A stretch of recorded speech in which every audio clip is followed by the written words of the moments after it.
Welcome to Road to Homesteading. I'm Jason. In this video, we'll go over the process on how to start your own Kombucha Scoby from scratch. A few months ago, my buddy Doug introduced me to kombucha.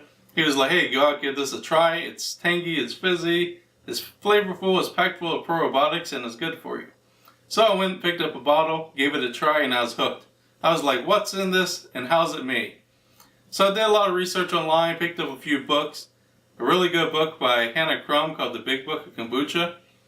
This is packed full of the history, science, easy to follow techniques and recipes, and answered a lot of questions that I was asking on how to get started. The first thing I noticed I needed was a Scoby, and this is a symbiotic culture of bacteria and yeast, also called a mother.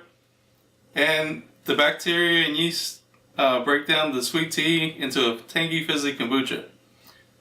There's only a few basic ingredients that you need and a few things around the house to get started, so let's see what we need. There are a few basic essentials you'll need to get started. The first is black tea. For this recipe we'll be using 4 bags of black tea, but a lot of times I'll use 3 teaspoons of organic loose leaf black tea as well. This is a black Asum that I pick up off of Amazon. For our loose leaf tea you'll need a tea ball or strainer. And we'll be using 1 cup of raw organic cane sugar, but you can also use white table sugar as well. And 2 cups of raw unflavored kombucha.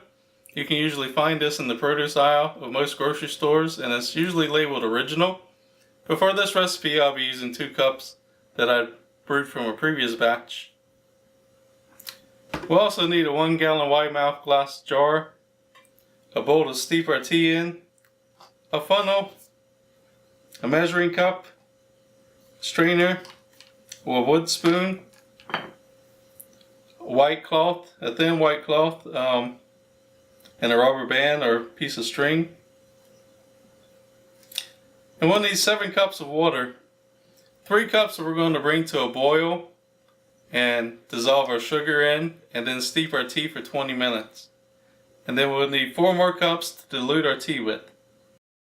So we're going to go ahead and boil our water and add in our sugar and dissolve it and steep our tea, and we'll be right back. Now that our tea is steeped for about 20 minutes and cooled, we'll discard the tea bags.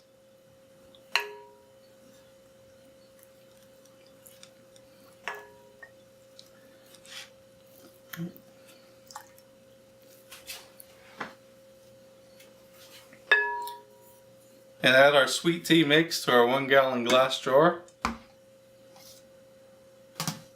also want to note before you start using your vessels and stuff to always sterilize everything with boiling water for at least 5 minutes. Or you can use a non-antibacterial soap and give them a good clean and rinse. So we'll add our sweet tea mix to our 1 gallon glass jar. And then we'll dilute this with 4 cups of water.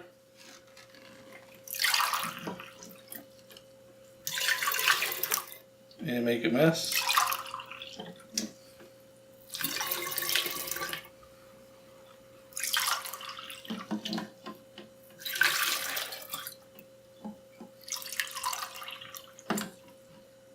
And next we'll add our 2 cups of raw unflavored kombucha.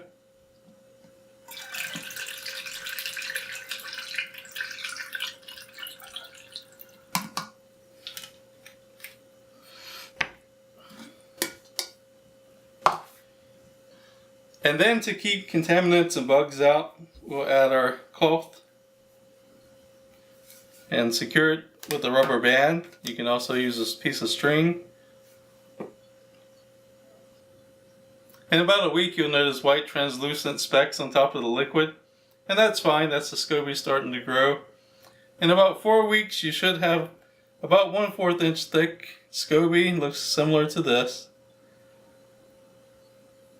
And this will be about the size that you need to brew your first batch of kombucha. So keep your Scoby and your liquid till you're ready to start brewing your first batch, because you also need at least 1 cup of liquid from the starter batch as well to kickstart your next batch. Stay tuned and keep that Scoby bubbling. In our next few videos, we'll go over the process on batch brewing, flavoring, and how we use kombucha around our home. Remember to hit that like button and give us a thumbs up, and subscribe to the channel. We'll see you next time.